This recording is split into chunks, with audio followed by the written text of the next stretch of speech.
Sharanabasaveshwara residential public school 1967ರಲ್ಲಿ ಸ್ಥಾಪಿತವಾಗಿ ಇಡೀ ರಾಷ್ಟ್ರದ ಗಮನವನ್ನ ಸೆಳೆದಿರುವಂತಹ ಶರಣಬಸವೇಶ್ವರ ವಸತಿ ಪಬ್ಲಿಕ್ ಶಾಲೆಯ ಈ ತಂಡವನ್ನ ಮುನ್ನಡೆಸತಕ್ಕಂತಹವರು ಕುಮಾರಿ ಬಸವಪ್ರಿಯ ಪಾಟೀಲ್ ಹಾಗೂ ಕುಮಾರ್ ಇಬ್ರಾಹಿಂ ರವರು. ಬಸವೇಶ್ವರ ಹೌಸ್ ಈ ತಂಡವನ್ನ ಮುನ್ನಡೆಸತಕ್ಕಂತಹವರು ಕುಮಾರಿ ಪ್ರೀತಿ ಹಾಗೂ ಕುಮಾರ್ ಗುರುನಾಥರವರು.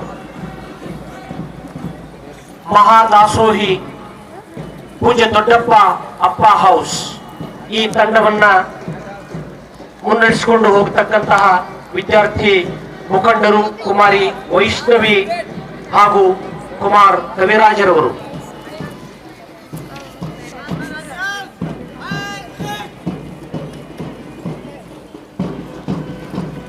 ಮಹಾತ್ಮ ಗಾಂಧಿಯವರ ಹೆಸರಿನಲ್ಲಿ ಸ್ಥಾಪಿತವಾದಂತಹ ಮಹಾತ್ಮ ಗಾಂಧಿ ತಂಡವನ್ನ ಮುನ್ನಡೆಸತಕ್ಕಂತಹವರು ಕುಮಾರ್ ಅನಿರುದ್ಧ್ ಹಾಗೂ ಕುಮಾರಿ ಭಾವನಾರವರು.